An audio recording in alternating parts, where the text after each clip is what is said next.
நான் Prabhakaran, video editor. இந்த இதில் என்ன பேச போகிறோம் அப்படின்னு பார்த்தோம்னா, யூடியூப்போட ஒரு ஸ்பெஷாலிட்டி போயிடுச்சுங்க. அதை பற்றி தான் ரொம்ப வருத்தப்பட்டு பேச போகிறேன். என்ன அப்படின்னு பார்த்தீங்கன்னா, யூடியூப் அப்படிங்கிறது வந்து எப்படி இருந்ததுன்னா, எப்படி இருந்ததுன்னா தனித்திறமை உள்ளவங்களுக்கு நல்ல ஒரு தளமாக இருந்தது, உண்மையை சொல்கிற ஒரு தளமாக இருந்தது. ஆனால் இப்போ வந்து ஒரு என்டர்டெயின்மெண்ட் இதாக மாறிக்கிட்டு இருக்கு, ஒரு பொழுதுபோக்காக தான் மாறிக்கிட்டு இருக்கு. அது எதுக்காக அப்படின்னு பார்த்தோம்னா, இந்த மாதிரி ஷார்ட்ஸ் தான். இந்த ஷார்ட்ஸ்னால தான் இந்த ப்ராப்ளம். ஷார்ட்ஸ்னால தான் இதவே ஷார்ட்ஸில் தான் சொல்ல வேண்டிய நிலைமைகள். ஃபுல் வீடியோ இருக்கும்போது என்ன இருந்தது அப்படின்னு பார்த்தோம்னா, ஒவ்வொரு கண்டென்ட்டே வந்து பொறுமையாக பார்த்து மக்கள் நிறைய விடையும் கற்றுக்கிட்டாங்க. ஆனால் அந்த ஷார்ட்ஸ் வந்து இந்த மாதிரி இடைஞ்சல் பண்ணுது பார்த்தீங்களா, இந்த ஒரு ஷார்ட்ஸ், இது ஒரு ஷார்ட்ஸு.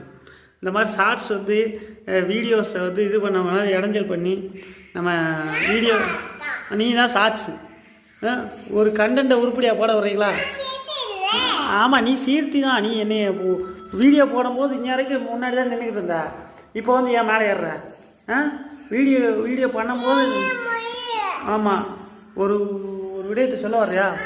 இந்த மாதிரி தாங்க ஒரு ஃபுல் வீடியோ போட்டு கண்டென்ட்டாக நிறையா விஷயம் லேர்ன் பண்ணிக்கிட்டு மக்கள். ஆனால் அந்த ஷார்ட்ஸ்னு ஒன்று வந்து அதோட தத்துவமே போயிடுச்சுங்க. எல்லோரும் போட்டுக்கிட்டு இருக்காங்க, ட்ரெண்டிங்காக போய்கிட்டு இருக்காங்க. இதெல்லாம் எங்கே பண்ணிக்கிட்டாங்கன்னா, ஃபேஸ்புக், இன்ஸ்டாகிராம்ஸில் ரீல்ஸில் பண்ணிக்கிட்டாங்க.